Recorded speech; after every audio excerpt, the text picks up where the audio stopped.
Olá, eu sou a Ana e hoje vou falar sobre o livro Catarina e a Beleza de Matar Fascistas. Esta é a edição, é de 2024 e é da Tinta da China. Este é um texto de Tiago Rodrigues, que foi escrito para teatro, portanto é um texto dramatúrgico. Está aqui uma nota biográfica do autor. Então, Tiago Rodrigues nasceu em 1977, é ator, encenador, dramaturgo e produtor.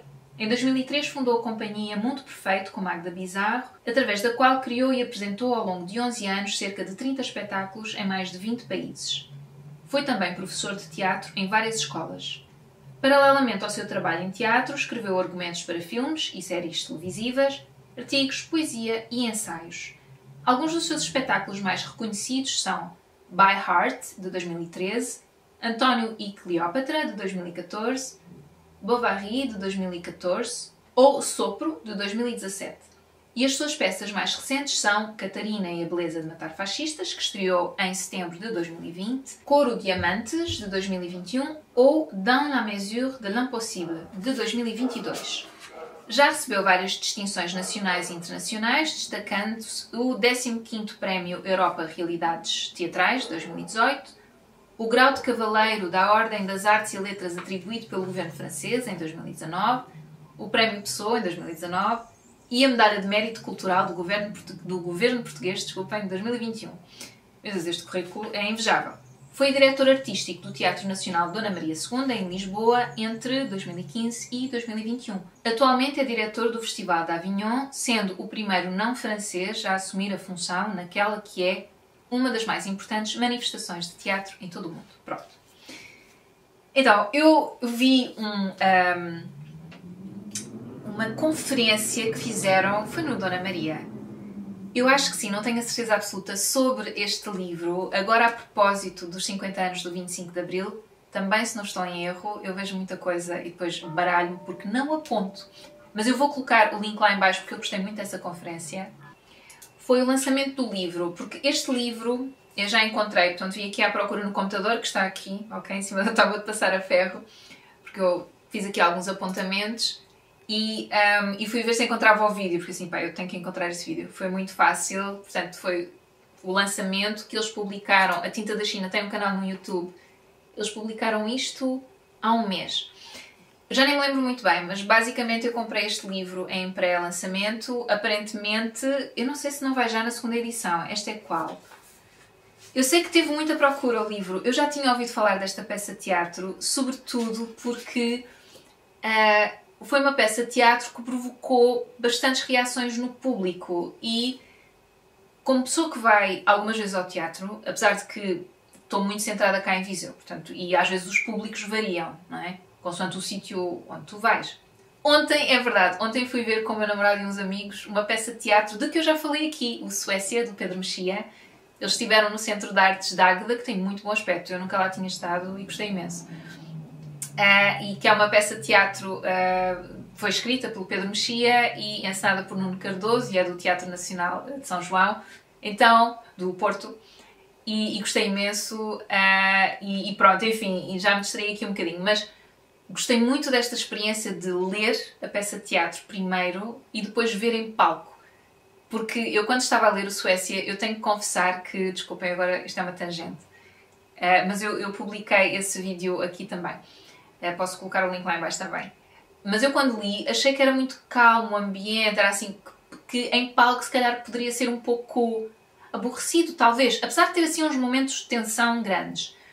Mas a maneira como eles encenaram, eu achei que dá um dinamismo bom à peça. E o Egerman, que é a personagem principal, no fundo, acho que foi bem escolhido. Dá muita naturalidade. Nós até, estes nossos amigos estavam a comentar isso, que ele era muito natural. Na forma como dava as falas, mesmo às vezes quando ele se enganava, não parecia... Enganava-se, imaginem, tropeçava numa ou noutra palavra. Ele fala muito, portanto é a personagem que tem mais falas. E imaginem, às vezes enganava-se ou tropeçava numa palavra ou uma coisa do estilo, mas a forma como ele fazia, eu até fico na dúvida, será que é de propósito? Porque era em alturas em que ele estava muito enervado, em que estava... Ele estava sempre um bocado enervado, na verdade, mas é um bocado nessas alturas, então achei que foi bem escolhido, gostei muito de ver. Enfim, desculpem, isto agora distraí-me. Mas estava aqui a falar da Catarina e a Beleza de Matar Fascistas, Eu ouvi falar muito desta peça. Ela foi bastante mediatizada porque aconteceu as pessoas entrarem em palco, tentarem bater numa das personagens, coisas assim. E isso não é muito comum. As pessoas costumam... Talvez possam reagir, sei lá, rindo-se. Claro, isso esperamos que sim, se for caso disso, se for para isso. Mas esse tipo de reações das pessoas abandonarem a sala ou tentarem invadir o palco, tentarem agredir, isso não é nada comum. E eu até estava a comentar com a minha mãe no outro dia que, apesar de eu não concordar com isso, porque isso depois perturba também bastante, não é? E não está correto. Vamos separar, se calhar, as pessoas das personagens, não é? Vamos tentar separar isso e ver um pouco mais além. Por outro lado, as pessoas reagirem a uma obra artística assim de forma visceral é qualquer coisa que, por outro lado, me agrada um bocadinho. Porque às vezes sinto que é tudo muito... As pessoas já veem muita coisa, já estão habituadas a ver muita coisa e é sempre, é interessante, é giro. E não há reação, não há ligação, sabem? Então, por outro lado... Pronto, eu estava a discutir isso com a minha mãe, mas claro, ela acha que não há nada que justifique, que não faz sentido. E eu consigo perceber essa parte também. Enfim, mas desculpem. Vou ler só aqui logo o início da peça, que começa com Cena 1. Sul de Portugal, 2028. Em palco, à cabeça de uma mesa, um homem está sentado. É o fascista, interpretado por Romeu. Há várias cadeiras vazias à volta dessa mesa. Marco, Beatriz, Rui, Isabel e António estão em cena. Marco usa os escutadores. Ouvimos a música que Marco ouve. Ninguém presta atenção a Romeu. Todas estas personagens, estes nomes, aliás, Marco, Beatriz, Rui, Isabel e António, são os nomes dos atores. Que isso é uma coisa que eu depois percebi, porque temos a ficha técnica logo aqui na página 6. Isto é a página 6. Portanto, texto e depois tem aqui no meio os atores e estes nomes são os nomes deles. Porquê? Porque cada personagem, eles referem-se uns aos outros como Catarina. Daí o título Catarina e a beleza de matar fascistas. Não é porque há uma Catarina que mata fascistas. Não, eles todos referem-se uns aos outros como Catarina. Eles reúnem-se neste sítio no sul de Portugal para praticar este crime de matar um fascista. E isto acontece, eu penso que é anualmente. E depois eles enterram lá num sítio e plantam acho que é uma oliveira. É isso, ou é uma árvore pequenina. É um sobreiro? Já não sei. Desculpem lá. E é quase um ritual desta família. Portanto, a família é uma mulher, a Isabel, que é interpretada... que é Isabel Abreu. Isabel Abreu. Que é mãe de duas filhas. Uma que é a Sara Leitão, a Sara Barros Leitão, e a outra que é a Beatriz Maia. Mas há aqui outra mulher. Eu não sei se eles não mudaram uma das atrizes entretanto. Bom, seja como for, desculpem, não vos quero baralhar. E depois temos outros homens, penso que um deles é tio delas, portanto é irmão da Isabel Abreu, o outro é um tio da Isabel Abreu e o outro é filho ou neto. Não sei, desculpem, mas eles pertencem todos à mesma família e têm esta tradição. Porquê Catarina? Porquê que se chamam todos uns aos outros de Catarina? Isto tem a ver com uma mulher que existiu de facto, que foi a Catarina Eufémia. Eu aqui vou ler uma pequena nota biográfica sobre ela. Catarina Eufémia nasceu em Baleizão, no Alentejo, a 13 de fevereiro de 1928. Era uma ceifeira pobre e quase analfabeta que, durante uma greve de 14 mulheres assalariadas rurais, a 19 de maio de 1954, foi assassinada a tiro por um tenente da Guarda Nacional Republicana. Portanto, nós nesta altura, em 1954, vivíamos em Portugal em ditadura. Tinha 26 anos, 3 filhos, um dos quais de 8 meses, ao seu colo quando foi baleada e estava grávida de um 4º filho. A sua trágica história acabou por personificar a resistência ao regime salazarista, sendo adotada pelo Partido Comunista Português como ícone da resistência no Alentejo. Dedicaram-lhe poemas autores como Sofia de Melbrenner, Carlos Abuim Inglês, Eduardo Valente da Fonseca, Francisco Miguel Duarte, José Carlos Ari dos Santos ou Maria Luísa Vilão Palma. Então a ação nesta peça de teatro apanha todo este ritual deste dia ou deste final de tarde, ou já não sei se isto é um almoço que eles estão a preparar, até matarem este homem, que é um fascista, que está sentado à cabeceira da mesa, amordaçado e aterrorizado. E estão, de certa forma, o ambiente é... não sei, parece que é quase como se eles estivessem habituados. É uma coisa que acontece, é isso, uma vez por ano, vão fazer e tal, e têm este espírito de missão. Mas algumas das outras personagens, porque eles não vivem sempre aqui, portanto o resto do ano eles vivem cada um deles na sua cidade, não sei se estão todos em Lisboa ou não. Sei que há uma das personagens que a dada altura fala de Lisboa, e eu sei que diz qualquer coisa do género que se calhar compactua com algumas coisas enquanto está na cidade. Eu já não sei se estou a imaginar, mas eu acho que é feita essa referência. Como se eles também não tivessem assim tanta moral, talvez, para fazerem isto. Eu não sei se é bem nesse sentido que a personagem fala nisso, mas eles falam na diferença que é aquele sentimento de justiceiros que eles têm quando estão neste sítio para praticar este ato, que para eles é justificado. Portanto, este homem que está ali à frente deles, este fascista, é alguém que está, de certa forma, a deixar passar determinadas leis que prejudicam o bem comum e que está a tornar o ambiente mais violento, mais inseguro. Só que há aqui outras camadas, porque há uma relação entre estas pessoas também e eles não estão sempre ali, eles depois também têm as suas vidas do dia-a-dia. A personagem da mãe, portanto, interpretada pela Isabela Abreu, é uma personagem mais empedernida, mais violenta, um bocado autoritária. Portanto, será até, nesta peça eu sentia como sendo a mais violenta de todas estas personagens que aparecem aqui. A dada altura aparece uma que não está em cena, nesta altura, logo no início, que é a Sara Barros Leitão, pronto, que é uma das filhas da Isabel, eu vou dizer assim, porque eles não têm outros nomes, sem ser depois Catarina, e se eu começo a chamar todos de Catarina, vocês não percebem nada do que é que eu estou para aqui a dizer, não é? É a vez, percebemos que é a vez, é quase um ritual de iniciação, é a vez da Sara matar este fascista. Só que a Sara está com dúvidas. Ela começa a questionar. E percebemos que a Isabel não gosta nada disso. De género, que não há nada a questionar. Nós temos isto para fazer, esta é a nossa missão e é assim desde esta altura. Portanto, isto terá sido uma tradição que começou com a mulher do homem que a matou. Que depois o terá morto a ele. Então, e elas farão parte da família dessa mulher que fez isso. Acho que me estou a lembrar bem. Ou foi do homem que a matou, ou foi de um homem que estava presente. Era outro guarda, assim, era um polícia, de GNR. Também não quero mentir, não vos quero induzir em erro. Mas, se não é a mulher do homem que matou, é a mulher de um homem que estava lá presente e que não fez nada. Portanto, agora não tenho bem a certeza.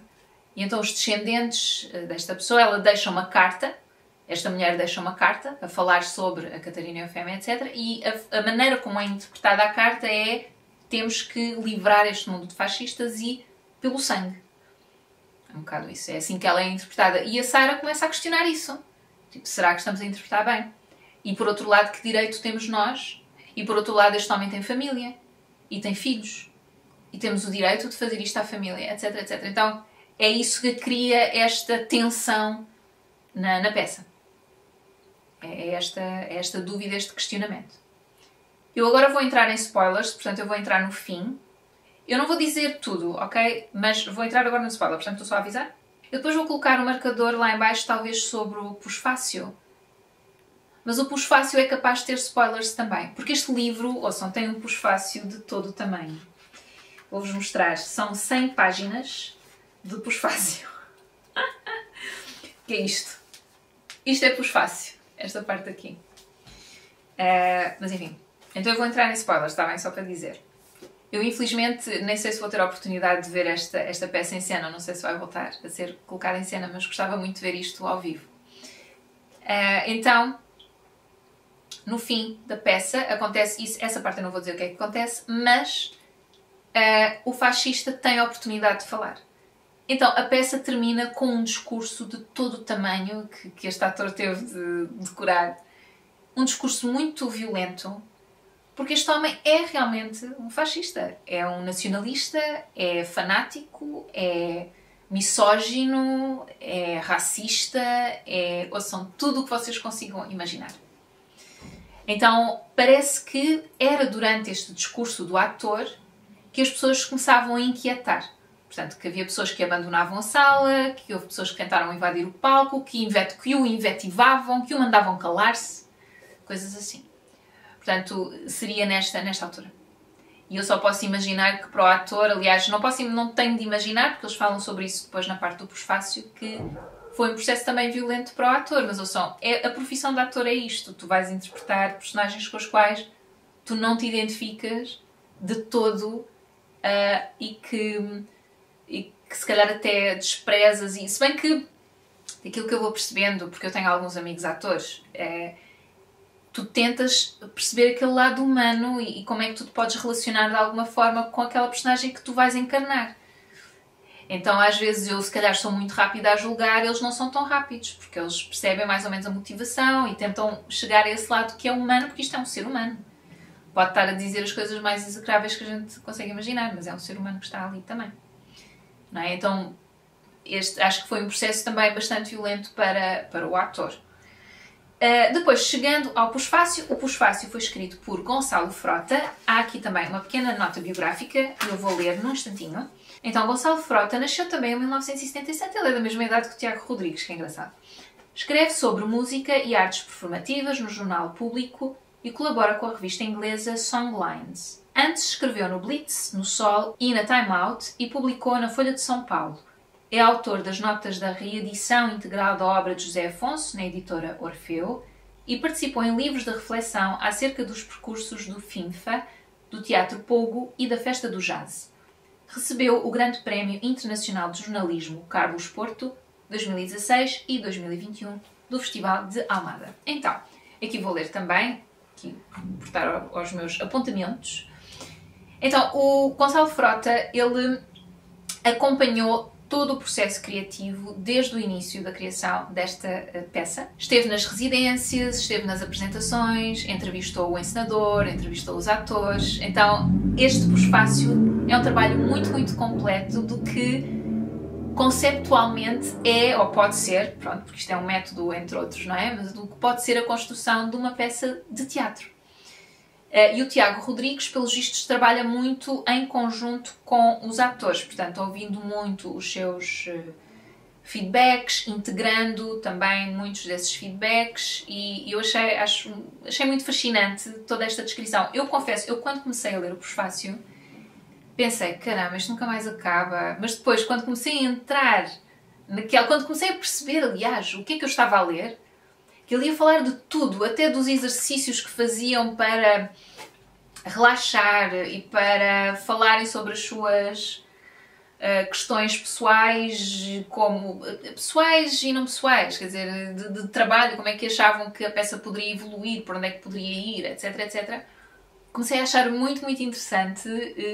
E depois também quando começou a falar das apresentações em si, que tiveram aquelas reações e que isto foi feito de uma forma que foi consciente. Portanto, havia esta possibilidade das pessoas terem uma reação ou reagirem mal àquilo que eles iam apresentar e sobretudo à forma como a peça depois termina. Este Pusfácio vai tendo também alguns comentários e algumas observações por parte do jornalista. Portanto, é um acompanhamento muito próximo, ele escreve o Pusfácio na primeira pessoa. Portanto, é assim um relato bastante intimista. Ele também vai falando do trabalho do cenógrafo, o trabalho do desenhador de som, ele entrevista-os, fala com eles, ou está lá enquanto eles lá estão e descreve como foi todo esse processo, o trabalho do figurinista.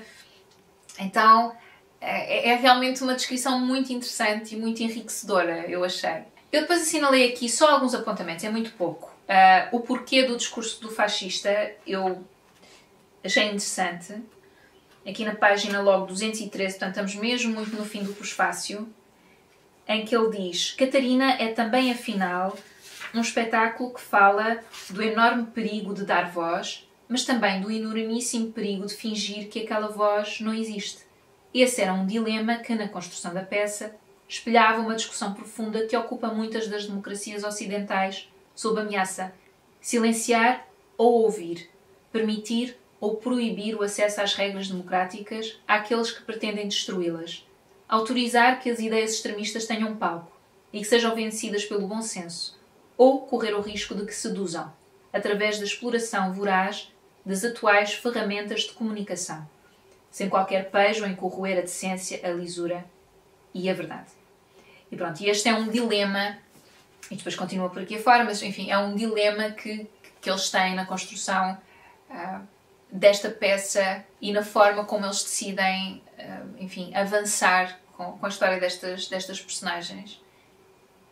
E eu acho que é um dilema muito interessante. Eu tenho a minha opinião, pronto, mas achei muito interessante que eles... agrada-me mais que eles tenham chegado a esta conclusão de deixar falar. Apesar de que ele não tem contraditório ali. Nesta fase da peça, o fascista, ele fala para o público e ninguém o contradiz, a não ser o próprio público. Não é? Mas aquilo é uma personagem. Eu depois aqui assinalei também páginas 219 e 221. O que é que eu pus aqui?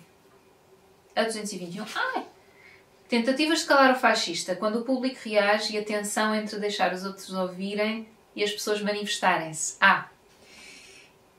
Exato. Pois, porque para mim a questão é essa. Eu imagino-me nessa situação. Eu, por acaso... eu nem em séries, nem... Eu nunca tive muito aquela coisa de confundir o ator ou a atriz com a personagem. Ou seja, se eu encontrar um ator na rua, eu não tenho muita dificuldade em fazer essa separação. Porque há pessoas que têm. Lembram-se, às vezes ouviam-se histórias das novelas, quando havia um vilão ou uma vilã de uma telenovela e depois era insultada na rua. A atriz ou o ator eram insultados na rua porque as pessoas baralham tudo. Eu nunca fiz isso, quer dizer, isso para mim nunca foi uma grande questão. Eu não sei... Ai meu Deus, que espetáculo que eu sou, não é isso que eu estou a dizer. Mas eu acho que é só porque já estou muito habituada, já vou ao teatro há muitos anos, os meus pais habituaram-nos desde muito cedo e essa separação na minha cabeça sempre existiu, quer dizer, não... Então eu não me estou a imaginar, pessoalmente, a estar a ver uma peça de teatro em que há esta personagem abjeta, e já vi peças de teatro em que havia personagens abjetas, mas pronto, nós vivemos numa altura política muito tensa, cá em Portugal. Portanto, o contexto é um pouco diferente do que tinha sido até agora, pelo menos. Então, mas eu não me estou a ver a assistir a uma peça de teatro e ter vontade de bater no ator. Posso estar... Eu vejo-me no máximo a abandonar a sala, se aquilo me tivesse incomodado tanto. Mas eu sou muito curiosa, então eu acho que iria ficar até ao fim, ouvir até ao fim. Mas tipo, insultar, tentar interromper, não deixar falar... não me estou a ver a fazer isso e acho sinceramente que me ia sentir incomodada pelas pessoas não me deixarem ouvir até ao fim, porque eu quero perceber o que é que o encenador ou o dramaturgo ou o ator, o que seja, o que é que eles estão a tentar transmitir, onde é que eles querem chegar com isto. E para tu perceberes, tu tens que ouvir até ao fim. Então, eu nisso acho que sou parecida com a minha mãe, não é? O que é de género, não incomodem. Por outro lado, percebo que se eu já tivesse vivido uma situação dessas, ou se fosse mais ativa politicamente ou o que seja, não sei se ia ter assim, e se fosse uma pessoa mais... Porque depois também não gosto muito de dar nas vistas, não gosto muito, então... É isso. Se calhar se eu fosse mais assim... Mas não vale a pena estar a pensar, não é assim que eu sou. Então não vale a pena estar aqui a... Mas acho esta conversa interessante de... Ou seja, ele pode falar, mas as pessoas também podem falar. Ninguém mandou as pessoas calarem-se. Eu não sei se os assistentes de sala foram... se lhes foi dito para não intervirem, não sei essa parte, não sei se o jornalista falou sobre isso aqui, acho que não, mas eu presumo que tenham dito aos assistentes de sala que se as pessoas se manifestarem, deixem estar. Pronto, onde a coisa começa a ficar mais perigosa é ter pessoas a invadir o palco, porque acho que num dos sítios, e ele fala sobre isso aqui no prefácio, houve um homem qualquer que entra em palco e pega numa pá que estava lá, que era um adereço, e de repente tiveram que intervir. O que é que ele vai fazer com esta pá? Vai atacar o fascista? Tipo, o ator, lá está, é que é um ator. E então, a partir daí, havia um segurança perto do ator, que ele está muito perto. Acho que ele não estava à vista, acho que o segurança não estava à vista. Acho que estava, sabem, nas laterais do teatro, portanto, no palco, perto do ator, porque o ator está bastante próximo dessas laterais, caso fosse necessário ele intervir. Eu conheço uma pessoa que fez um trabalho sobre, em que entrevistou algumas pessoas que estiveram nesta peça, na apresentação. Ela fez um trabalho sobre o público e entrevistou uma das mulheres que invadiu o palco. E ouvir a senhora a dizer o que é que lhe passou pela cabeça para ela invadir o palco parece que estou noutro planeta, sabem? Porque como é que tu de repente perdes a noção que aquilo é uma peça artística, que tu podes não estar a gostar e podes estar a incomodar, mas não tens o direito de interromper e, sobretudo, não tens o direito de agredir. Nem faz sentido nenhum agredir o ator. Então, isso para mim é fascinante. Essa falta de separação e porque o ator não é o fascista, ele está a interpretar aquela personagem. Eu acho que o que custa nesta peça é que ele não tem contraditório. Ele tem N páginas de texto em que ele diz as coisas mais abjetas.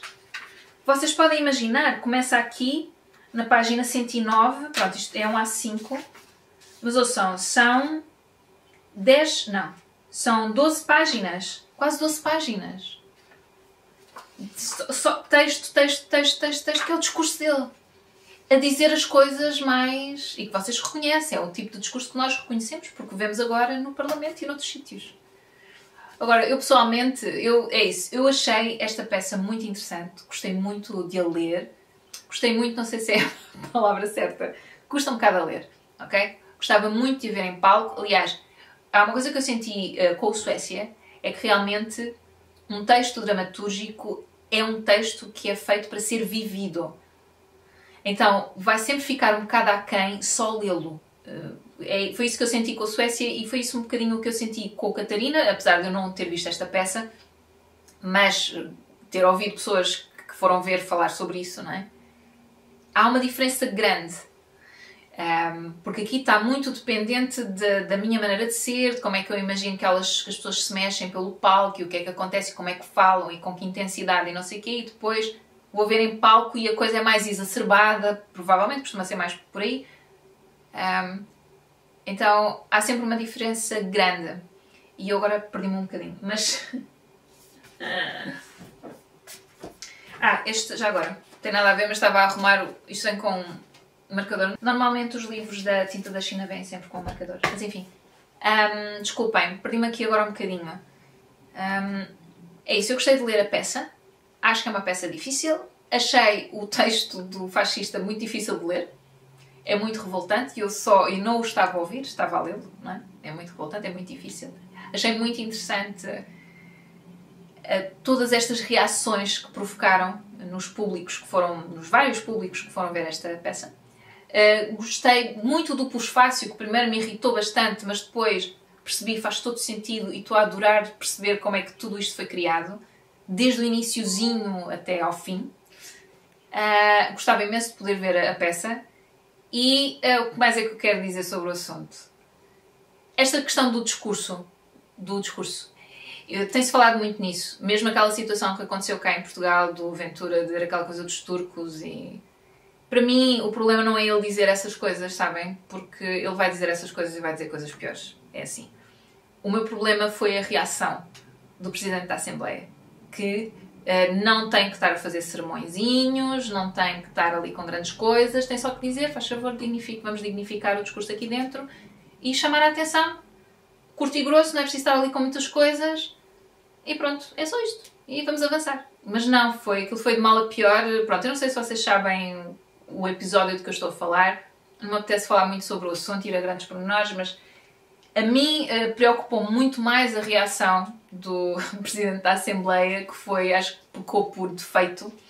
Porquê? Porque acho que é porque ele não se quer colar muito ao que estava antes, ao Augusto Santos Silva, que... Estou a dizer bem o nome dele, não estou? Estou. que tinha muita tendência para dar os sermõezinhos e não sei o que, isso eu também não acho bem. Portanto, há este é o 8, o Augusto Santos Silva era o 80. Há aqui um intermédio que eu acho que temos que alcançar para não se, enfim, perder completamente a dignidade naquilo que é a Casa da Democracia, não é? Mas enfim, pronto, é isso que eu tenho a dizer. Ouçam, eu espero que vocês tenham gostado desta apreciação. Espero que tenham a oportunidade de ler, acho que é uma belíssima edição. Se viram a peça, digam-me o que é que acharam lá em baixo, por favor. E é isso, não tenho mais nada a dizer. Até à próxima. Tchau, tchau.